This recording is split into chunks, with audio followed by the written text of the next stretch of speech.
माए नी मेरिए शिमले दी राहें चंबा कितनी क दूर है, चंबा कितनी क दूर। नमस्कार, आप देख रहे हैं दूरदर्शन हिमाचल। स्वागत है आप सभी का कार्यक्रम नमस्ते हिमाचल में।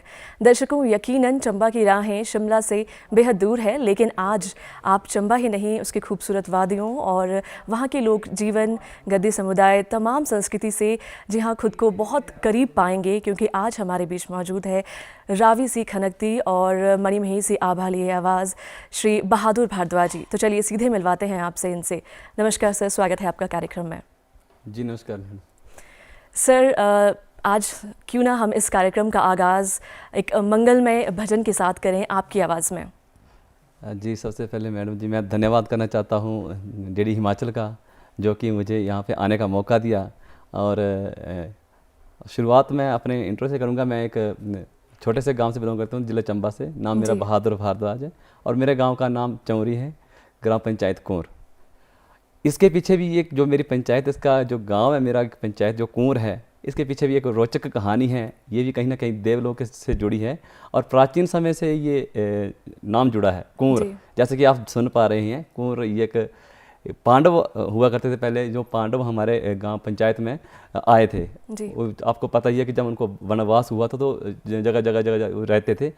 ऐसे ही वो हमारे पंचायत में भी आए थे। उस टाइम पे नाम था कुंतापुरी, उनकी माता का नाम था कुंती, पांडवों की माता का। तो उसी के ऊपर मेरी पंचायत का नाम जो था वो कुंतापुरी बना था।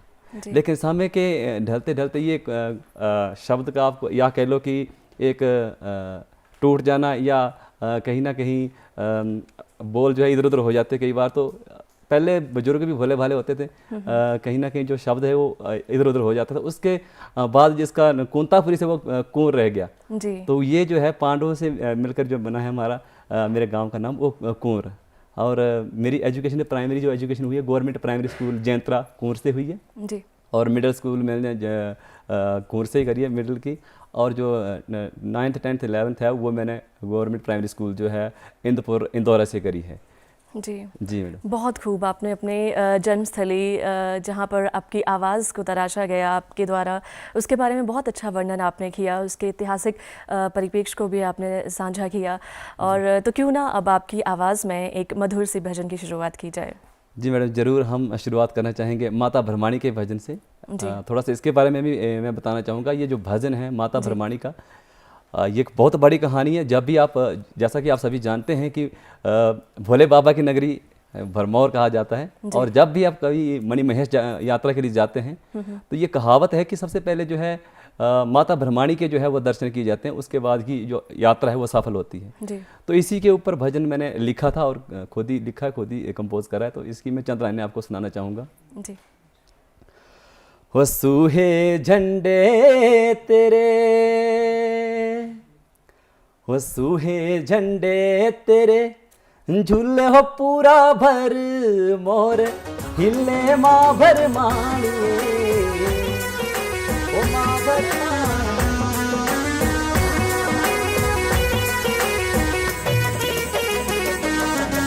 ऊंचिया पहाड़ा तेरा डेरा भर माणिए,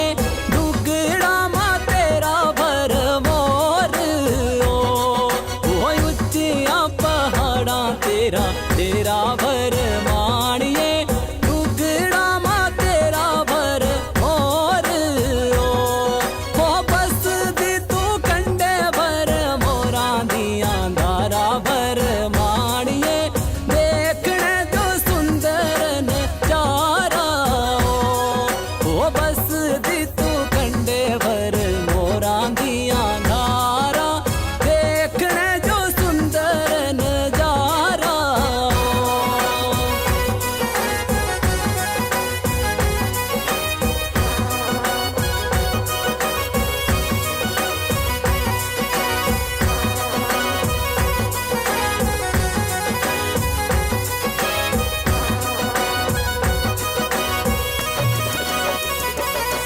वो चड्डी वो 84 डेरा तू कैसा लाया, तेरा कोई अंत न पाया। वो चड्डी वो 84 डेरा तेरा तू सारे लाया, तेरा कोई अंत ना पाया। वो पहली चढ़ाई मिया लाने तेरे तू भला सारा, कर लिया जय जयकारा। वो पहली चढ़ाई माता रानी डूगे सारा, कर लिया जय जयकारा।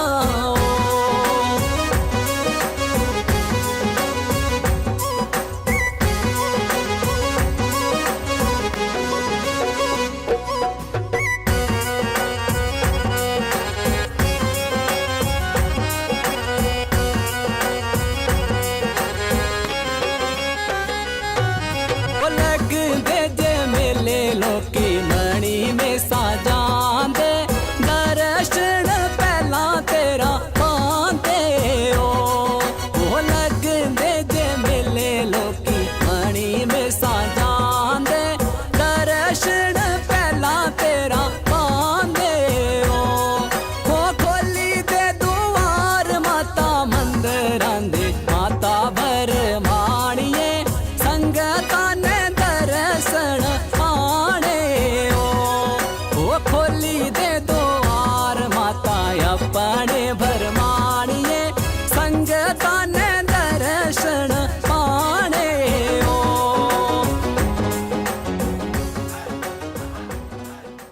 तो बहुत ही मधुर आवाज़ में आपका जो ये भजन हमने अभी सुना, तो ज़रूर आपसे जानना चाहेंगे आपके इस सुरमय सफ़र की शुरुआत कब से हुई, कब आपको लगा कि गीत जो है या फिर मधुर जो धुन है, पहाड़ी लोकगीत है, वो आपके लिए बने हैं। जी मैडम, बहुत ही अच्छा आपने पूछा है, क्योंकि हर व्यक्ति की एक स्ट्रगल की एक कोई ना कोई गाथा होती है, इसके पीछे का बहुत बड़े रीज़न्स होते हैं। जी। और मुझे भी तो बचपन से शौक़ था, एक जब स्कूल टाइम से शनिवार के दिन बाल सभाएं लगती थी, और हमारे टीचर जो है हमें फोर्स करते थे कि नहीं, आपको यहीं से मंच मिलता है, अगर आपको भी कुछ ना कुछ गाना चाहिए। जी। तो कहीं ना कहीं मेरे मन में भी, जब उस टाइम जो है कैसेट्स का ज़माना होता था, जिसको बोलते हैं हम, हमारे उसमें बोलते थे डेक, छोटे छोटे डेक, उसमें कैसेट्स डाली जाती थी।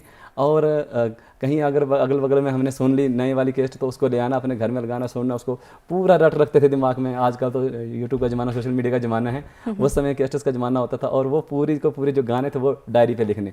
फिर ऐसे ऐसे स्कूल से बाल सभाएं शुरू होती थी, फिर वहाँ से शौक़ जागना शुरू हो गया कि नहीं, मुझे सिंगर बनना है। लेकिन परिस्थितियाँ कुछ ऐसी होती हैं इंसान की कि उसको मजबूर कर देती है कहीं ना कहीं कि ये नहीं करेगा, वो नहीं करेगा। तो बहुत सारे कारण होते थे। जो फर्स्ट टाइम मैंने जो परफॉर्म करा था, वो स्कूल टाइम मैंने अपने ही गांव से करा था, जो हमारा कूर पंचायत में हमारा स्कूल है, प्राइमरी स्कूल कूर से। तो वहाँ पे मैंने फर्स्ट टाइम गाया था एक गाना, स्कूल कंपटीशन था, उसमें गाया था, पढ़ी लिखी लैना लोको अनपढ़ता मकानी। वो एक टाइम से फौजी दी फैमिली करके कैसेट्स आती थी, उसमें उसका ये गाना था, पढ़ी लिखी लैना लोको अनपढ़ता मकानी। उस टाइम पे मुझे 11 रुपये इनाम दिए थे। बहुत खूब। और वो मुझे बहुत ही प्राउड फील हुआ कि यार क्या बात है, मतलब इतना ज़्यादा कि मुझे इतना अच्छा अप्रिशिएट किया गया कि बहुत अच्छा गाते हो। और 11 रुपये जो नाम, कई महीनों तक मैंने वो खर्च नहीं पाया था, तब से लेकर आज कुछ ना कुछ चल रहा है बस। जी, वो गीत जिसके लिए आपको प्रथम पुरस्कार दिया गया और मोटिवेशन का उसने काम किया, अगर आप चाहें तो उसको गुनगुना सकते हैं दर्शकों के लिए। जरूर जरूर जरूर। वो एजुकेशन पे था कि हर व्यक्ति को शिक्षित होना चाहिए, क्योंकि पुराने समय आपको ज़्यादा पता है कि लड़कियों को भी पढ़ाते नहीं थे हमारे बुजुर्ग लोग, और आज तो बहुत आगे हैं, एडवांस हैं, हमारी बहनें बहुत आगे जा चुकी हैं। तो इसी पे एक गाना था कि पढ़ी लिखी लैना लोको अनपढ़ता मुकाणी हो, पढ़ी लिखी लैना लोको अनपढ़ता मुकाणी हो। आ ई सिखा लोको जता जिंदगी बनानी हो।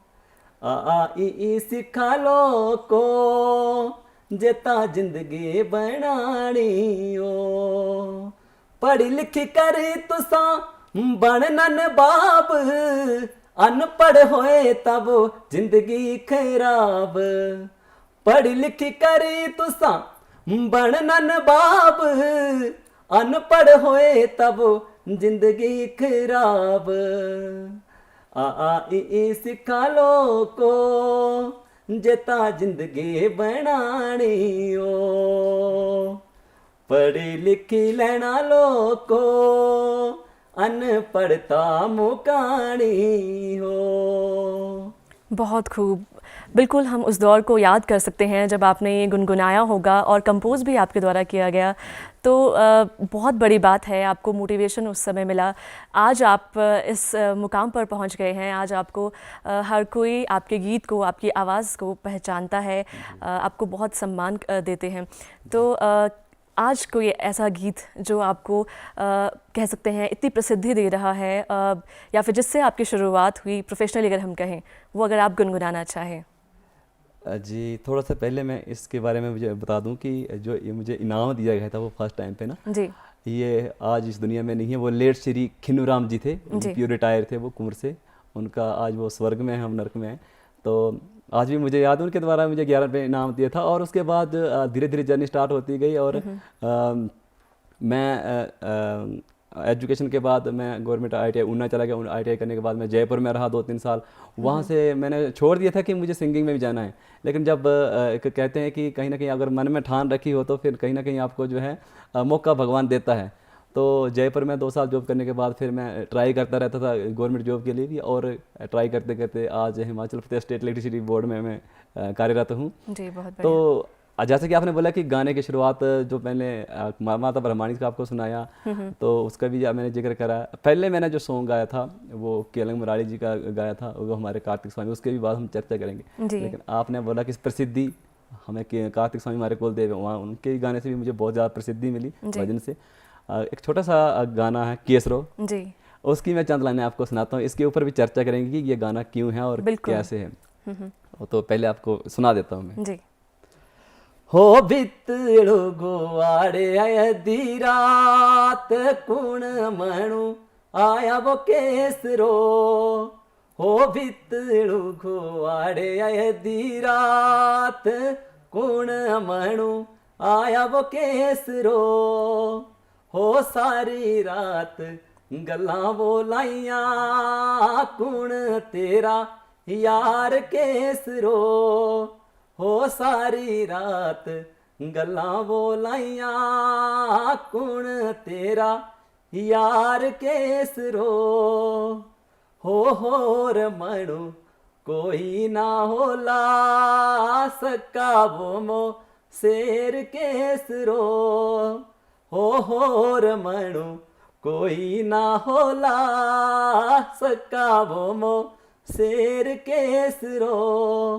हो बितड़ो गो वाड़े अधी रात कुण मणु आया वो केसरो। बहुत खूब, बहुत खूब सर।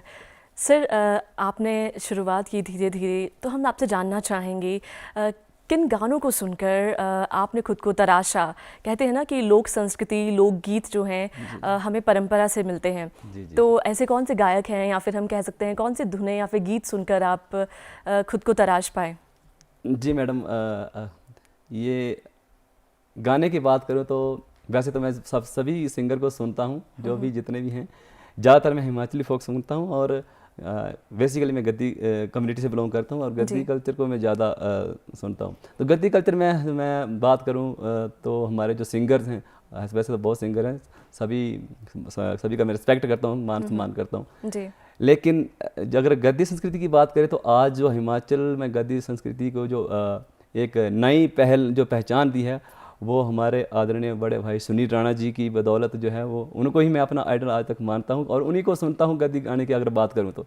वैसे तो हिमाचली फोक सिंगर की बात करें तो हमारे आदरणीय करण राणा जी हैं, धीरे शर्मा जी थे, संजीव दीक्षित, सभी मतलब सभी को सुनते सुनते हम यहाँ तक बड़े हैं। लेकिन गद्दी कल्चर में हम जब विशेष मैं अगर सुनता हूँ तो सुनील राणा जी को, उनको ही सुनता हूँ और उनका ही जो ज़्यादा फॉलो करता हूँ, उनको ही आइडल मानता हूँ। मैंने अभी गाना गुनगुनाया था केसरो जी, उसके बारे में मुझे थोड़ा सा बताना आपके चैनल के माध्यम से, डीडी हिमाचल के माध्यम से। इस गाने में डॉट्स हैं, ये क्लियर होना बहुत ज़रूरी है पब्लिकली। ये दो लवर्स के बीच में एक वार्तालाप है, ये भेतड़ो घुवाड़े आधी रात कौन मनु आया केसरो। जी ये दो लवर्स हैं और ये बातें कर रहे हैं आपस में। भेतड़ो होता है हमारे गद्दी में बोलते हैं, भेतड़ो होता है दरवाजा, दरवाजे का जो वो होता है ना पर्दा, उसको दरवाजे को बोलते हैं भेतड़ो। जी भेतड़ो घुवाड़े आधी रात कौन मनु आया केसरो। उसका लवर्स बोल रहा है, उसको डाउट्स हैं। वो बोलता है कि अपने उसको लवर्स को कि बंदा कौन आया था। जी तो इसमें वो बोलती है कि आप बिना मतलब के डाउट्स मत करो, मेरी मासी का लड़का आया हुआ था। तो कई लोगों के मन में ये गलत भावना है कि सक्का बम शेर केस, उसको रिलेशन के साथ जोड़ रहे हैं कि अपनी मासी के लड़के के साथ उनका संबंध बना दिया। लेकिन इस चैनल के माध्यम से, डीडी हिमाचल के माध्यम से मैं क्लियर कर रहा हूँ कि ये जो है ये डबल मीनिंग उसमें मत लेना। ये जो है बिल्कुल क्लियर कर रहा हूँ कि वो पूछ रहा है कि वो कौन है, तो वो लड़की बोल रही है कि गलत मत समझो, मेरी मासी का लड़का आया हुआ था मुझसे मिलने। जी जी जी, ये बहुत बड़ा डाउट सा है, मैंने जो क्लियर करा इसके भाव इस तरह से जुड़े हैं। जी जी जी जी सर, जिस तरह से आपने कहा कि आपको पहला पुरस्कार 11 रुपए के रूप में मिला, उसके बाद किस तरह से आपके परिवार वालों का रिएक्शन था? और क्योंकि आपने कहा कि आप जॉब के लिए भी आप काफ़ी अग्रसर रहे हैं, तो किस तरह से आप सामंजस्य बिठा पाते हैं? अगर आप पास्ट में देखते हैं तो कैसे आपके परिवार वालों ने आपको संगीत के लिए, लोकगीत के लिए भी प्रेरित किया? जी मैडम, मैं एक बहुत ही कह लो कि पुअर फैमिली से बिलोंग करता हूँ और आज भगवान की बदौलत आज सब कुछ अच्छा है। लेकिन जब से मैंने स्टैंड लिया, मैंने मेरे माता पिता मतलब काम करने के लिए, मजदूरी करने के लिए, आप डिस्ट्रिक्ट का हिसाब ला लो, एक डिस्ट्रिक्ट से दूसरे डिस्ट्रिक्ट में काम करने के लिए जाते थे। डिस्ट्रिक्ट चंबा से, भरमौर कंस्टिट्यूंसी से, कुंवर पंचायत से, ऊना डिस्ट्रिक्ट के जंगलों में काम करते थे, लकड़ी काटना, घास काटना और ठेकेदार के माध्यम से, और पीठ पे भरियाँ, हम भरी बोलते थे, उनको पीठ पे ला ला के जो है ठेकेदार के माध्यम से बेचते थे। और मुझे आज भी याद है, मैंने अपना होश में जब काम करना छोड़ा था, उनने के जंगलों में खुद मैं काम करता था। जब ITI करता था तभी मैं शाम को जब मतलब सैटरडे संडे आता था ITI के बाद, तो सैटरडे को मैं निकल जाना जंगलों में मम्मी पापा के पास। वो 3 महीने के लिए जब बर्फ़ गिरती तब उनके लिए आते थे वो जी। तो उनके पास जाना, 2 दिन काम के लिए लगाने, फिर रात को फिर वापस अपने क्वार्टर में आना, फिर ITI चल देना। तो ऐसे शुरुआत हुई थी, मतलब बहुत ही डिफ़िकल्ट शुरुआत रही है हमारी। तो आज माता पिता के आशीर्वाद से और भोले बाबा के आशीर्वाद से, आप सभी की आशीर्वाद से हम इस मुकाम तक पहुंच रहे हैं। मुझे बहुत फील होता है, प्राउड फील होता है। माता पिता की बात करें तो माता पिता को तो गर्व होता ही अपने बच्चे के ऊपर, क्योंकि मेरे माता पिता इतने भोले हैं। पिताजी तो ऐसे हैं कि ना वो किसी शादी में जाते, ना किसी विवाह में जाते, ना उनको किसी चीज़ का पता है कि कौन क्या कर रहा है जी। उनको इतना है कि सब सुख शांति रहे बस। और माता जी तो वो घर का सारा वो जिम्मेवारी वो संभालती हैं। मेरे पिताजी बिल्कुल भोले उसके हैं। उन्होंने मुझे किसी भी चीज़ के लिए आज तक मान्य नहीं करा कि ये नहीं, वो मत करो, वो मत करो। जो कर रहे हैं करो, अच्छा होना चाहिए बस। तो उनका हमेशा ही मुझे सपोर्ट रहा है। जिस लाइन में मैं गया उन्होंने मुझे सपोर्ट ही करे कि हाँ अच्छा है करो, लेकिन गलत संगति में नहीं जाना और गलत काम नहीं करने बस। जी, तो आज आपके सामने हैं सब। जी, अगर वर्तमान की बात करें तो कैसा फील करते हैं आपके परिवार वाले, आपके अपने आप इस मुकाम पर पहुंच गए हैं जहां पर आप अपने कार्यक्षेत्र में तो अच्छा प्रदर्शन कर ही रहे हैं, लेकिन हिमाचल लोक संस्कृति को लोकगीतों के माध्यम से भी आगे बढ़ा रहे हैं? जी जी, सभी बहुत अप्रिशिएट करते हैं, क्योंकि पहले तो नहीं, जब स्टार्टिंग में हम कर रहे थे तो कई लोग तो ऐसे बोलते हैं यार क्या कर रहा है ये, लेकिन जब आपको जो है सफलता मिलना शुरू होती है तो सब लोग जो हैं वो आपको फॉलो करना शुरू करते हैं। वो आज ऐसा है कि सफलता की सीढ़ियाँ हम आगे जैसे जैसे बढ़ रहे हैं तो लोग फॉलो कर रहे हैं। आज मैं एक हल्का सा ब्लॉगर भी हूँ और व्लॉगिंग भी करता हूँ, स्पेशली गद्दी कल्चर के ऊपर। जो भी हमारी पास्ट में जो हमारी सभ्यताएं रही हैं, कलाएं रही हैं, जो हमारे कल्चर हैं, शादियों की कैसे कैसे हमारे गद्दी कल्चर में रहन सहन जो है, पहनावा जो है किस तरह का रहता है, वो तमाम सारे आप मेरे यूट्यूब चैनल का मैं बता सकता हूँ, अबाउट गद्दी लाइफ, उसमें आप विजिट कर सकते हैं। उसमें तमाम सारी आपको जो भी गद्दी कल्चर से रिलेटेड वीडियोस आपको अगर देखनी होगी किसी के मन में कि क्या क्या होता है गद्दी कल्चर में, वो उसमें मैंने सारा बता रखा है। सर, आप जिक्र तो कर ही रहे हैं, तो अभी हमें जो दर्शक लाइव देख रहे हैं, तो क्यों ना आज कार्यक्रम नमस्ते हिमाचल के माध्यम से आप हमारे दर्शकों को गद्दी समुदाय के बारे में, वहाँ की खूबसूरती के बारे में, कल्चर के बारे में थोड़ा बताएं। जी जी, गद्दी कल्चर की बात करें तो आज ये पूरे विश्व भर में विशेष महत्व रखता है। और गद्दी कल्चर की बात करें कि एक आप शिव विवाह ही ले लो, ये हमारा गद्दी कल्चर में विवाह होते हैं वो शिव विवाह माना जाता है। जी। क्योंकि भोले शंकर में आपको देखा है, देख रखा होगा कि भोले शंकर जो है चोड़ा डोड़ा भी पहनते हैं। तो हमारे गद्दी कल्चर में भी वो सेम लुआंचा बोला जाता है, जिसको पहनते हैं वो लुआंचा होता है। जी। और लेडीज़ को भी वो लुआंचड़ी बोला जाता है, जो घाघरा सा आप देखते हैं ना, वो लुआंचड़ी बोला जाता है। गद्दी कल्चर में भिन्न भिन्न जो है रस्में होती हैं, त्यौहार होते हैं, बसोवा होता है, लोहड़ी होती है। वैसे तो लोहड़ी सभी बनाते हैं मेरे को लगता है, लेकिन और भी बहुत सारे जो रीति रिवाज हैं डिफरेंट है सभी के हिसाब से। जो शिव नवाला होते हैं इसमें, जैसे लोग जो है शिव के लिए जागरण करते हैं। हमारे गद्दी कल्चर में तो शिवन वाला होता है, शिव भोले शंकर को समर्पित होता है। उसमें भोले शंकर की हम बोलते हैं ऐंचलियाँ गाई जाती हैं। ऐंचलियाँ यानी जो भोले शंकर को, जैसे उसमें आ जाता है कि भोले शंकर की जैसे सृष्टि की रचना किस तरह से हुई, और उसमें पार्ट बाय पार्ट होता है। जिस तरह से मिडल रात्रि हो जाती है, उसमें कौन सा भाग लगना है, रामायण आती है, कृष्ण का जन्म आता है, और ऐसे ऐसे बहुत सारे जो पार्ट्स होते हैं वो रात भर स्तुति की जाती है भोले शंकर की। आपसे विस्तार में जानेंगे इस शिव नवाला के बारे में, लेकिन उससे पहले एक गीत आपका बहुत प्रचलित हुआ है, जलबोनिया ढोला रे। तो उसकी पंक्तियाँ अगर 2 लाइनें आप हमें दर्शकों के लिए सुना दे तो बहुत खूब। जी जरूर मैडम। ये जो जलबोनिया ढोला था, इसके लिए तो मतलब मेरी ज़िंदगी बहुत ही मतलब बदल के रख दी है। मुझे बहुत प्राउड फील हो रहा है। मतलब 1 महीने में 1 मिलियन व्यूज़ आ रहे हैं। जी। तो आप हिसाब लगा लो, इंस्टाग्राम पे वो लगभग 78 के जो है वो रील बन चुकी हैं अभी तक। और पूरे हिमाचल क्या, J&K क्या, पंजाब तक, पूरे ऑल ओवर इंडिया में ये जो सॉन्ग आज तक चल रहा है। और इसका अगर मैं बात करूं तो इसमें जो मेरे लीड रोल करा है वो मेरे धर्मपत्नी जी हैं, बेबी जी, और उन्होंने इसमें लीड रोल करा है, एक्ट किया है। और जलबोनिया ढोला का वैसे मैं आपको शाब्दिक अर्थ बता दूं कि एक पति पत्नी है। अभी ऐसा होता है कि कई बार लड़की की शादी जो है ऐसे घर में हो जाती है कि एक तरफा प्यार होता है। लड़की तो अपने पति से बहुत प्यार प्रेम कर रही है, लेकिन पति ना कहीं उसको इग्नोर कर रहा है। तो वो जलबोनिया का मतलब पहले बता दूं कि जलबोनिया होता है कि मतलब अटपट आदमी जो बार बार पत्नी को तंग करता हो, जलील करता हो, बार बात पे उससे लड़ाई झगड़ा करता हो। तो वो लड़की बोलती है, ढोला तिजो डबलू में पाए पाए रखनो, दिला केरे जंदरे में कुंजी लाए रखनो। डबलू यानी दिल के डब्बे में, पिटारे में बंद करके मैं आपको रखती हूँ, फिर भी आप मुझे इग्नोर कर रहे हो। दिल के जंदरे में कुंजी, यानी समझते कुंजी क्या होता है? की, चाबी।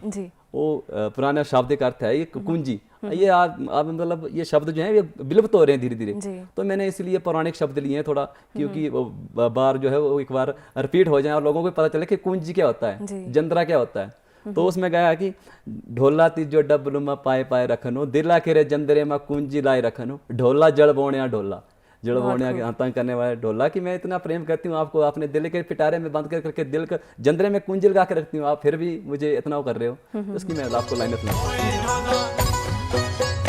ढोला तिजो डबलू में पाई पाई रखनू, दिला केरे जंदरे में कुंजी लाई रखनू, ढोला जल बोनिया ढोला, ढोला तिजो डबलू में पाई पाई रखनू, दिला केरे जंदरे में कुंजी लाई रखनू, ढोला जल बोनिया ढोला।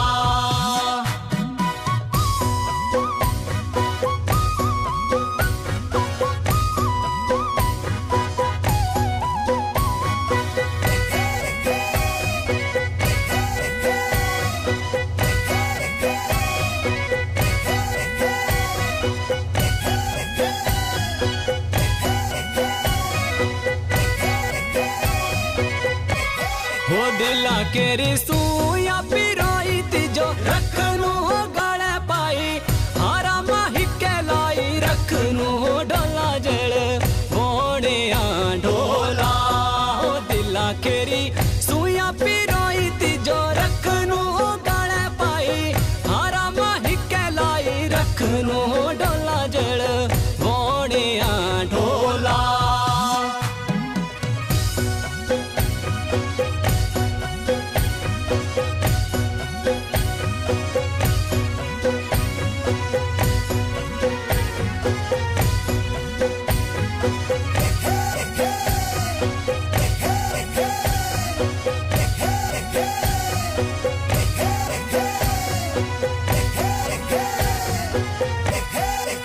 इया बैरी नैना मंज तिजोयो रखनू ते उमरा भोले ताऊ तिजोयो मंगनो डोला जल बोड़िया ढोला इया बैरी नैना मंज तिजोयो रखनू ते उमरा भोले ताऊ तिजोयो मंगनो डोला जल बोड़िया ढोला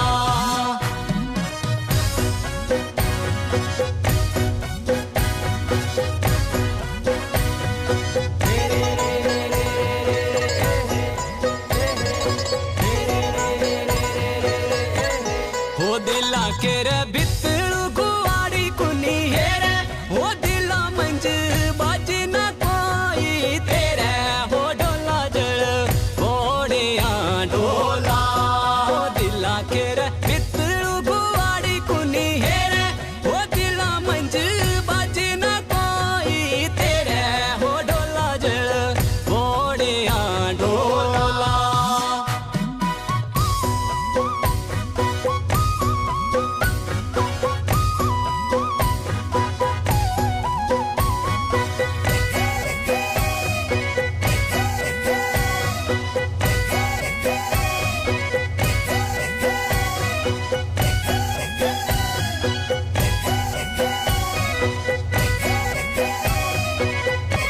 हो दिला रिकता बमती जोयो रखनू ते पले पले भर के मना तेरा जपनो डोला जल बोड़िया ढोला हो दिला रिकता बमती जोयो रखनू ते पले पले भर के मना तेरा जपनो डोला जल बोड़िया ढोला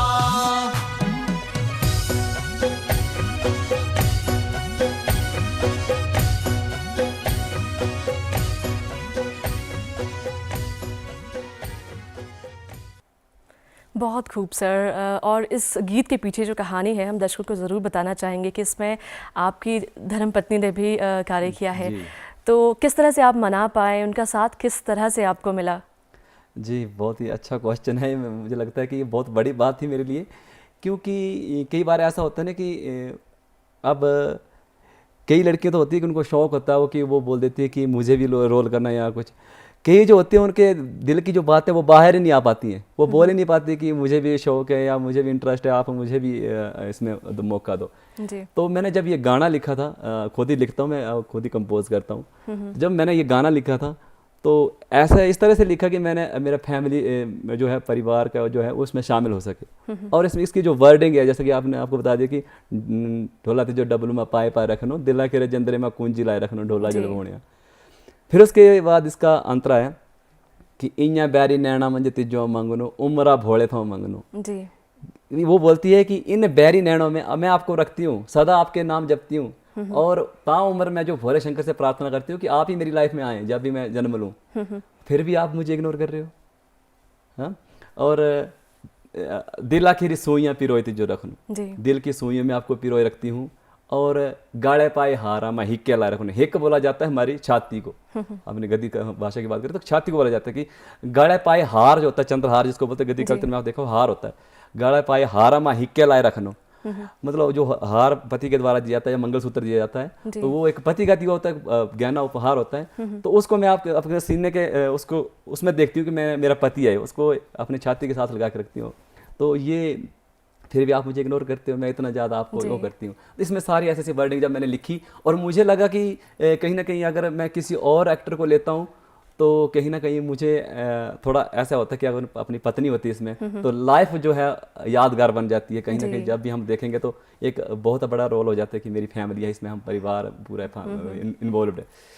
तो इसलिए मैंने उसको, अपनी पत्नी को, उनको पूछा कि क्या आप इंटरेस्टेड हैं? जी।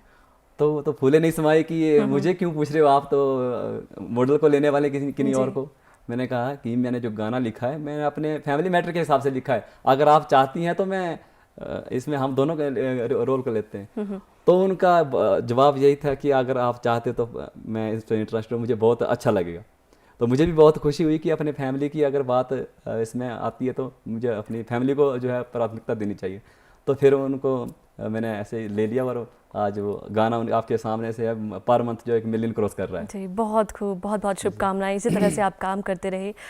सर, जिस तरह से हम बात कर रहे थे, चंबा को भोले बाबा की नगरी भी कहा जाता है और शिव नवाले की बात हो रही थी, तो क्या इसकी मान्यताएं हैं और किस तरह से आपको भी इसमें मौका मिला होगा अपनी प्रस्तुति देने का, इसके बारे में थोड़ा बताएं।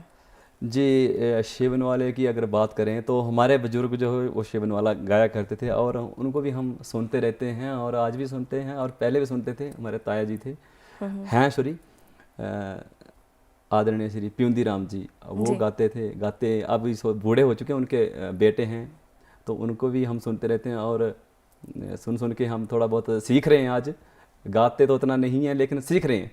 शिवनवाले की बात करें तो नवाला जो है वह जैसा कि इसका अर्थ है, नाम है शिवनवाला जी, इसमें 9 व्यक्ति विशेष होते हैं।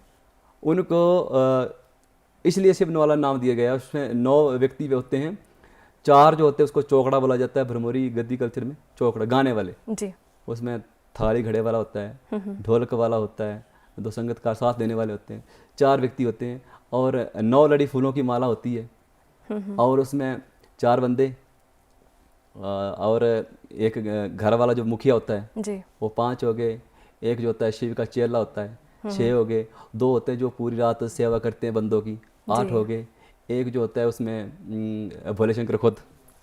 उन सभी को मिला के 9 व्यक्ति जो है विशेष जो है उनको शिवनवाला, इसलिए शिवनवाला नाम दिया गया है जी। और इसमें जैसा कि मैंने बताया कि जैसे सभी लोग जगराता करते हैं, जागरण करते हैं, सेम होता है, लेकिन उसमें क्या होता है भोले शंकर की प्रस्तुति होती है पूरी रात जी। उसमें भोले शंकर की आंचलियाँ जो है वो गाई जाती है। तो कोई आपको भी अगर आप कोई भोले बाबा के लिए कुछ गुनगुनाना चाहें जी, इस नवाले के ऊपर मैं आपको थोड़ा सा गुनगुनाऊंगा। एक बहुत ही प्रचलित और सभी सुनते हैं उसको, तो उसको ही मैं गाना चाहूँगा जी। हो आसामिया हो वे वो सामिया ले वो सामी अपने उधारो भोले आवो सामिया आसामिया हो वे वो सामिया ले वो सामी अपने उधारो भोले आवो सामिया ओ बत्ती वो कोठे तेरा मंडल सजे ले वो सामी अपने उधारो भोले आवो सामिया बत्ती वो कोठे तेरा मंडल साजे ले वो सामी अपने उधारो भोले आवो सामिया। बहुत खूब, बहुत मधुर आवाज़ है आपकी। तो आपसे जानना चाहेंगे किस तरह से आप समय दे पाते हैं रियाज़ के लिए, सुबह से लेकर शाम तक कब समय निकाल पाते हैं, क्योंकि आप कार्यरत भी हैं। जी जी, जहाँ तक समय की बात है तो मैम जिसको शौक़ होता है ना वो कहीं ना कहीं दिन रात मेहनत करके वो थोड़ा बहुत समय अपनी लाइफ के लिए ज़रूर निकालेगा। ऐसे ही है कि कभी ड्यूटी पे जाते हैं हम, शिफ्ट का शेड्यूल होता है हमारा, तो जब बीच में हमें टाइम मिलता है तो हम उसमें थोड़ा गुनगुना भी लेते हैं और कई प्रोग्राम हो तो बीच में एडजस्ट करके हम छुट्टी वगैरह लेके तो उसमें अपना जो है निकाल लेते हैं। नवाले की बात करें तो गाते भी हम, नवाड़ा भी करते हैं, जागरण भी करते हैं, लाइव कल्चर शो भी करते हैं, तो ऐसे टाइम हम बीच बीच में निकाल लेते हैं कहीं। जी, शौक़ है, जुनून है, तभी आप इतना सब कुछ कर पाते हैं। जी जी। सर, एक गाना आपका बहुत प्रचलित हुआ है, एक और गाना जिसके लिए शायद आपको वंस मोर बहुत बार सुनने को मिला होगा, छुनको, उसकी कुछ पंक्तियाँ या बोल आप दर्शकों के लिए हाजिर करना चाहें। जी जी, छुनको ज़रूर आपको सुनाएंगे। पे गया रोड़ा छुणको नेड़ पड़े सा।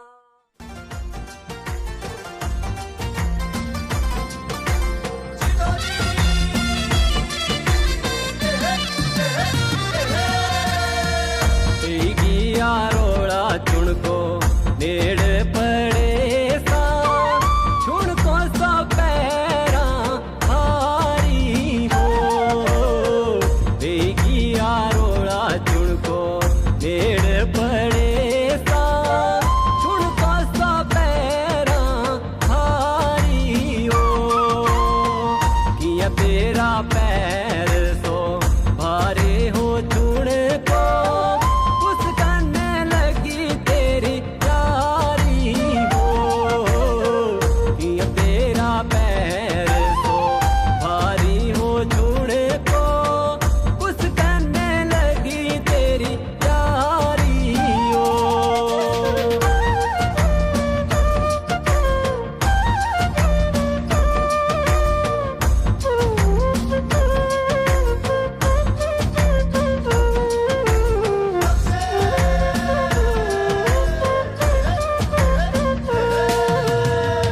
छड़ी छड़ी पूछे अम्मा तेरी वो छुणको, किया होई पैरा भारी हो। छड़ी छड़ी पूछे अम्मा तेरी वो छुणको, किया होई पैरा भारी हो। किया होई पैरा तो भारी वो छुणको,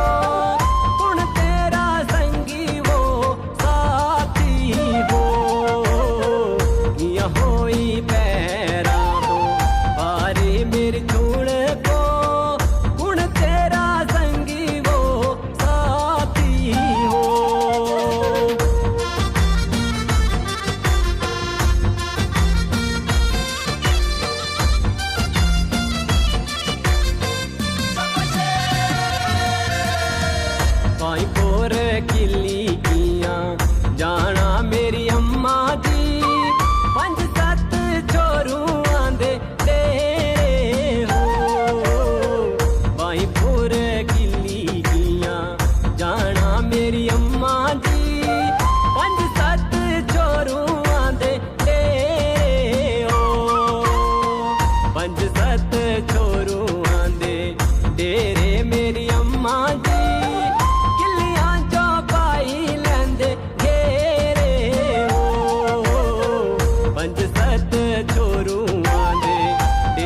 मेरी अम्मा जी किलियां जो पाई लेंदे घेरे हो।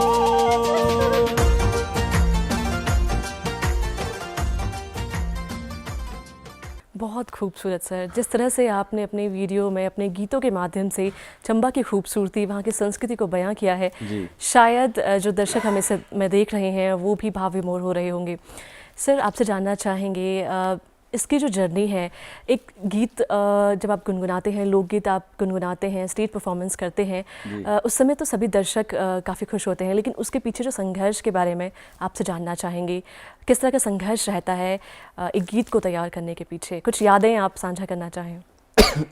जी मैडम, संघर्ष तो अब संगीत गाना तो बहुत बड़ी बात होती है कि गाना तो हर कोई गा लेगा, लेकिन उसके पीछे गाना तैयार करना, कौन से सुर में उसको ढालना है, कैसे कंपोजिशन उसकी तैयार करनी है, किस तरीके से उसको ऐसा होता है कई बार कि अगले दूसरे गाने का कहीं ना उसमें तर्ज ना आ जाए, तो उसको बहुत डिफ़िकल्ट रहता है कि अब नया गाना क्रिएट करना, तो उसमें बहुत सारी डिफ़िकल्टीज़ रहती हैं। लेकिन अगर आपके अंदर क्रिएटिविटी है कुछ करने की, तो कहीं ना कहीं आप ज़रूर एक दिन सक्सेस होते हो। उसके लगे रहने की बात है, बस कहीं ना कभी कुछ ना कुछ करते रहो। बस बहुत ही बड़ी डिफ़िकल्टी जो लाइफ में आती हैं, तो उसका सामना करना हर व्यक्ति का वो दायित्व बनता है। उसका डर के पीछे नहीं हटना, बस लगे रहो। जी, डर के आगे ही जीते कहा जाता है। जी सर, अगर साज की बात की जाए, हिमाचली जो साज है, वाद्य यंत्र है, उसके बारे में क्या कहना है? खासकर अगर हम चंबियाली गीत की बात करें तो कितना इनका सानिध्य रहता है? वाद्य यंत्रों की बात करें तो वैसे तो साज तो हर जगह विशेष वो होते हैं, लेकिन हिमाचल की बात करें तो हिमाचल में भी जो बेसिकली साज होते हैं, जैसे ढोल है, नगाड़ा है, शहनाई हैं, और भी खाड़े होती हैं हमारे मंदिरों में होती है बड़ी बड़ी, वो थोड़ा सा वो तो थोड़ा डिफरेंट होती है। बाकी तो अदर जो है आप वेस्टर्न कल्चर में चले जाओ तो आपको पता ही है कि कौन से अलग अलग साज जो है आजकल चले हुए हैं जी। जी तो कौन सा जो कह सकते हैं आपका लोकप्रिय साज है? आपने इतने गीत आपने कंपोज किए हैं, गाए हैं, या फिर चंबा का जो ट्रेडमार्क हम कह सकते हैं ना कि इस साज के बिना जो धुन है वहाँ की वो अधूरी है। अगर गाने की बात करें तो मैम मैंने लगभग 50 के करीब मैंने गाने लिख दिए उन्हें, और करीब करीब 20 से प्लस मैंने खुद गा दिए हैं। तो अगर बिना साज के अगर बात करें, जो हमारा ट्रेडिशनल कल्चर है गद्दी कल्चर, उसमें जो है एंचदियाँ जो खासकर जो है हमारे गद्दी कल्चर में ठेठ कल्चर जो बोला जाता है, आजकल तो डीजे बाजों के साथ जो है हो रही हैं जो कार्यक्रम है, लेकिन जो हमारे वाद्य यंत्र जैसे ढोल हो गया, नगाड़ा हो गया और थाल घड़ा हो गया, हमारे कल्चर की बात करें तो इनके बिना जो है वो हमारा जो कल्चर है वो अधूरा सा लगता है, और बिना शहनाई के। तो ये जो चीज़ें हैं वो बेसिकली बहुत ही मायने रखती हैं हमारे कल्चर में जी। कुछ दर्शकों को आप बताना चाहें कुछ अलग हटकर चंबा की जो संस्कृति है, कोई रीति रिवाज है या फिर कोई स्थल है, पर्यटक स्थल जो हम इस समय देख रहे हैं, चंबा आना चाहें क्योंकि आप ब्लॉगिंग से भी जुड़े हैं। जी, मैं ब्लॉगिंग से जुड़ा हूँ और इसमें मैंने सारी की सारी वीडियो जो गद्दी कल्चर के ऊपर बनाई हुई हैं वो आप मेरे चैनल पे विजिट कर सकते हैं, अबाउट गद्दी लाइफ पे। और अगर पर्यटन की बात करें तो आप जैसे कि जानते हैं जो हमारा भरमौर है वो शिव नगरी है, शिव भूमि है, और वहाँ 84 टेम्पल हैं और बहुत सारे पर्यटक यहाँ पे आते हैं। उसके साथ ही हमारा कुक्ति नामक जगह है, भगवान कार्तिकेय के ज्येष्ठ शिव जी के ज्येष्ठ पुत्र भगवान कार्तिकेय जी का टेम्पल है वहाँ पे बहुत सारे श्रद्धालु आते हैं। 14 अप्रैल जो बैसाखी वाले दिन जो है उनके कपाट जो खुलते हैं और 30 नवंबर को जो है वो बंद होते हैं। तब तक जो है पर्यटक जो आते रहते हैं, श्रद्धालु आते रहते हैं और हजारों की तादाद में जो है श्रद्धालु आते रहते हैं। अगर नगरी भरमौर की बात करें वहाँ 84 टेम्पल हैं, 84 सिद्धों ने वहाँ पर डेरा जमाया हुआ है।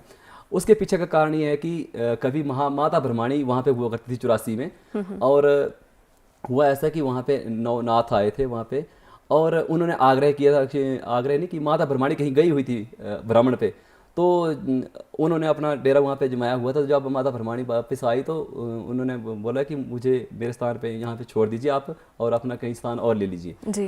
तो भोले शंकर ने उन्होंने आग्रह किया सिद्धों ने कि हमें जो है आज की रात यहाँ पे ठहरने का अवसर दे दीजिए, सुबह होते ही हम यहाँ से अपना प्रस्थान कर लेंगे जी। तो माता भरमाणी ने उनका जो है वो प्रार्थना पत्र जो स्वीकार कर लिया, लेकिन हुआ उल्टा। जब सुबह हुई तो वो सिद्ध जो वहाँ पे स्थापित हो चुके थे वो अपना जो है मूर्ति रूप का आकार ले चुके थे। तो माता भरमाणी जो थी वो बहुत ही गुस्से हुई कि मेरे साथ छल हुआ है, और उन्होंने मन बनाया कि मैं ऐसी जगह चली जाऊंगी कि जहाँ से मुझे 84 नजर ना आए, और आप जब भी कभी भरमौर आए तो आप अगर भरमाणी जाते हैं तो वहाँ पे आप जाके देखना नीचे आपको 84 कभी नजर नहीं आएगी। माता भरमाणी ने ऐसा प्रण ले लिया था, और माता रूठ के वहाँ पे डूगा सार नामक जगह है माता जहाँ भरमाणी है, वहाँ पे उन्होंने अब जो जगह ली थी वहाँ पे आज बैठी हैं, तो वहाँ से 84 नजर नहीं आती जी। तो जब रूठ गई थी माता भरमाणी तो भोले शंकर ने उनको मनाया कि जब भी कभी हमारी जो यात्रा मणिमहेश के लिए श्रद्धालु आएंगे तो आपकी यात्रा किए बिना हम उनकी यात्रा संपूर्ण नहीं होगी मणिमहेश की। तो सबसे पहले भरमाणी जो व्यक्ति आएगा उसमें डुबकी लगाएगा डल में भरमाणी के, उसके बाद जो है मणिमहेश की परिक्रमा जो है वो संपूर्ण होगी जी। तो इसके पीछे ये लॉजिक है जी। और उसके साथ ही हमारा एक और है 84 सिद्ध है वहाँ पे जी। अद्भुत सर, अद्भुत, बहुत अच्छे से आप बता रहे हैं। तो क्यों ना आपने बहुत सारे भजन लिखे हैं, उनमें से एक है केलंग बनाना जी। उसके बारे में या फिर उसकी जो लाइनें हैं आपसे ज़रूर सुनना चाहेंगे। इतना आप वर्णन कर रहे हैं तो सार्थक करते हुए कुछ पंक्तियाँ जी। केलंग बनाने का मैं आपको थोड़ा सा सुना देता हूँ क्योंकि हमारे कार्तिक कुल देवता हैं मेरे केलंग जी, और सबसे ज़्यादा मैंने भजन जो है वो कार्तिक स्वामी जी के ही गाए हैं जी। और भरमौर से 25-30 किलोमीटर ये कुक्ति नाम की जगह उस पर मैंने बनाया था, उसका सुनाता हूँ मैं आपको जी। कार्तिक स्वामी को हम गद्दी भाषा में केलंग बोलते हैं जी। तो उनकी बहन है मराली, शायद उनका जो है जो किताबों में वर्णन है वो अशोक सुंदरी के नाम से उनको जाना जाता है। तो मराल पर्वत पे स्थित है इसलिए उनको हम मराली बोलते हैं जी। तो भाई बहन वो इकट्ठे रहते हैं। तो इसके ऊपर मैं आपको गुनगुनाता हूँ भजन। केलंगारी जात राय सुकुगती जो जाना, केलंगारी जात राय सुकुगती जो जाना, केलंगारी जात राय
धारा वो मेरे के लंगारा बासाओ गुगे तीरी धारा वो मेरे के लंगारा बासाओ फड़ी बोलिया हाथ वो मेरा छटिया ना साथाओ फड़ी बोलिया हाथ वो मेरा छटिया ना साथाओ गुगे तीरी धारा वो मेरे के लंगारा बासाओ।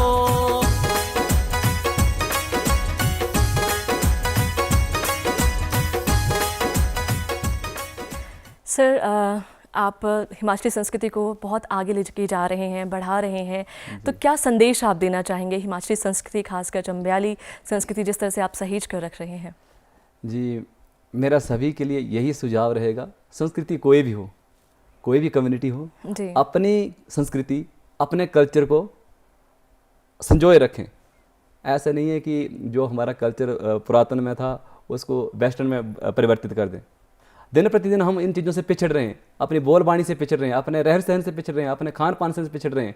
जो हमारी धरोहर है, बुजुर्गों की धरोहर है, हमारी जो कलाएँ प्राचीन जो सभ्यता हमारी, उसको कहीं ना कहीं संजो के रखना हम जैसे युवाओं का फ़र्ज बनता है कि जो है ताकि हमारा जो है जो हमारी संस्कृति है वह विश्व स्तर पर जो है प्रचलित हो। मेरा सभी के लिए यही संदेश रहेगा। जी, तो चलते चलते आने वाले अपने प्रोजेक्ट्स के बारे में, या किस तरह से आप देखते हैं अपने कार्य को लोक संगीत की ओर किस तरह से बढ़ना चाहेंगे? जी, आने वाले जो प्रोजेक्ट्स हैं वो भी मेरा जो प्रोजेक्ट है 8 मई को है, जो शाम 5 बजे रिलीज़ होने जा रहा है, और जिसका टाइटल हमने ढोला रखा है। सभी की डिमांड थी कि जुड़मोनिया ढोला का पार्ट 2 जो है वो लेके आइए, और ऐसा ही हमने लोगों की डिमांड पे जो है पार्ट 2 जो है लेके आ रहे हैं। 8 मई को शाम 5 बजे वो रिलीज़ होने जा रहा है, जिसका नाम जो है टाइटल जो हमने ढोला रखा है। तो ऐसे ऐसे हम और भी दर्शकों के लिए लाते रहेंगे, मनोरंजन करते रहेंगे, कि इसके लिए आप सभी का प्यार और सपोर्ट जो है, आशीर्वाद जो होना बहुत ज़रूरी है। जी, सर आप हमारे कार्यक्रम में आए, आपने बिल्कुल हमें कह सकते हैं चंबा के बहुत करीब आप लेकर गए, उसके लिए आपका बहुत बहुत धन्यवाद। आपके भविष्य के लिए शुभकामनाएं। जी, धन्यवाद रेडियो हिमाचल। दर्शकों, आज कार्यक्रम में हमारे बीच ये चंबा के प्रसिद्ध लोक गायक श्री बहादुर भारद्वाज जी मौजूद थे। आशा करते हैं आपने आज कार्यक्रम का बहुत आनंद लिया होगा। कार्यक्रम में आज बस इतना ही, दीजिए अनुमति, नमस्कार।